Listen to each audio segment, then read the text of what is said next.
pense que face à la maladie, on ne sait pas comment on va réagir. La première fois où je suis tombée dans la nuit, comme ça, et j'avais mal, mais inimaginable. J'ai l'image, j'étais comme ça, au sol, par terre. On aurait dit un animal, tu sais, dans les phares d'une voiture. J'ai une fille qui s'appelle donc Maëlie. Quand tu es malade, tu veux aussi protéger les gens que tu aimes. Et j'ai pas voulu parler de cancer. Parce que les mots cancer, enfin le mot cancer, je pense que ça peut faire très peur. Je voulais pas qu'elle ait très peur. Ma fille, c'est une scientifique. Elle a découvert ma maladie par le côté scientifique. Elle comprenait les cellules dans le sang, le rôle de chacun, qui fait quoi. Elle avait une explication scientifique.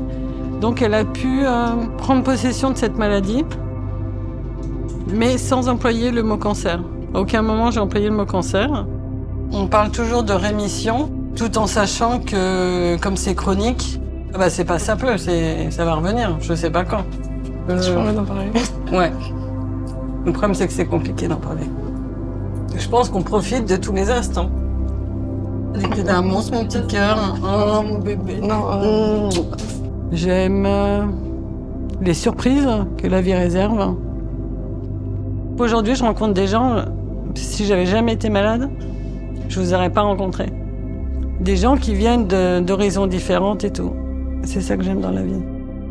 La première fois quand je suis tombée malade, j'avais un seul focus, j'avais une date en tête, c'était la reprise de mon travail. Mon travail, c'est ça.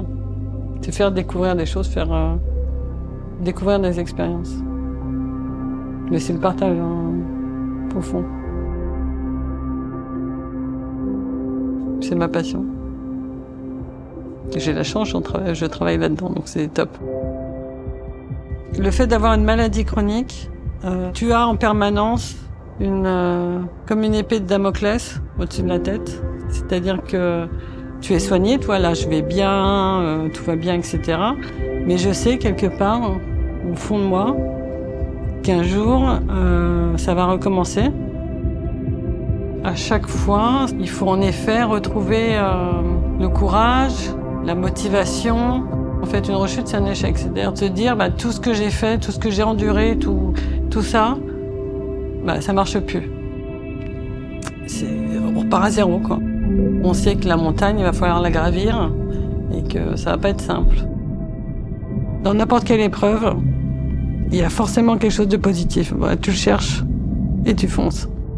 J'ai rechuté une nouvelle fois. C'est pas plus facile au fur et à mesure des rechutes. J'étais en colère, mais moins en colère. Et en fait, on m'a proposé un traitement. J'avais envie de faire partie de cette aventure et de me dire, allez, on y va. Et sûrement qu'il y a plein de gens, effectivement, qui font des recherches et que c'est pas qu'une personne, c'est tout des centres de recherche et développement, des tas de gens qui regardent leurs éprouvettes et en fait, ça donne beaucoup d'espoir. Ça te permet de focaliser sur quelque chose, de regarder l'avenir et l'espoir, c'est ce qui fait vivre. Merci.